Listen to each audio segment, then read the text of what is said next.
এই জন্য বুদ্ধিমানের কাজ হলো জুমার দিন যখন আসবে বন্ধু, সব কাজ কমপ্লিট করে তুমি মসজিদে চলে যাও, যেন তোমার পিছু টান না থাকে। বলে কেন? আমাদের দোষের কিন্তু বন্ধু শেষ নাই। জুমার দিনে মুসল্লিরা যায় সবার পরে এবং বের হয়, ইমাম সাহেব যখন ডানে বামে সালাম ফেরায়, মনে হয় যেন বন্ধু বিশ্বযুদ্ধ শুরু হয়ে গেছে, কার আগে কে রে বার হয়ে যাবে। অথচ আমার নবীর আদর্শ নিয়ে আমি আজকে ওয়াজ করছি বন্ধু। Disturb, don't disturb me. তোমরা আমি বললে আওয়াজ দিবে, নয়তো চুপ করে আলোচনা শুনবে, কারণ আজকের সময় অত্যন্ত গুরুত্বপূর্ণ। কারণ আমি যদি 5 মিনিট সময় পাই, একটা হাদিস শোনাতে পারবো। হয়তো বা এই একটা হাদিসে আপনাদের কারো না কারো হৃদয়ে ছুঁয়ে যেতে পারে, আর এটাই আপনার জীবনের জন্য, হেদায়েতের জন্য যথেষ্ট হতে পারে।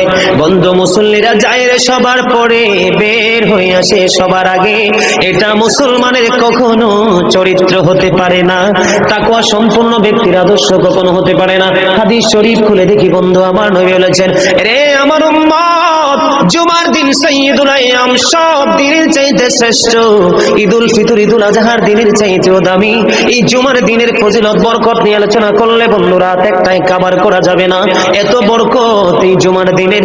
আমার নবী বলেছে, উম্মতের দল, জুমার দিনে কেউ যদি সবার আগে মসজিদে যায় আর সবার পরে যদি কেউ মসজিদ থেকে বের হয়, আপনি যাবেন, সবার আগে যাওয়ার আগে সুন্দর করে গোসল করবেন, উত্তম জামা, নতুন জামা পরবেন, আতর গোলাপ লাগাবেন। আপনি রাস্তা দিয়ে হেঁটে গেলে মানুষ যেন বলতে পারে যে মসজিদের মুসল্লি হেঁটে যায়। আর চারপাশ বন্ধু সুঘ্রাণে মুখরিত হয়ে যাবে। এমন ভাবে সবার আগে বন্ধু মসজিদে যাবেন, যাইয়া মসজিদে ঢোকার সময় ডান পাওটা দিয়ে মসজিদে ঢুকবেন, ঢুকে গিয়ে নামাজের শুরুতে বসে যাবেন। বসে যখন আপনি আল্লাহর ইবাদত করতে করতে করতে করতে সব মুসল্লি বন্ধু বের হয়ে যাচ্ছে, আপনারা তাড়াহুড়া করার দরকার নেই।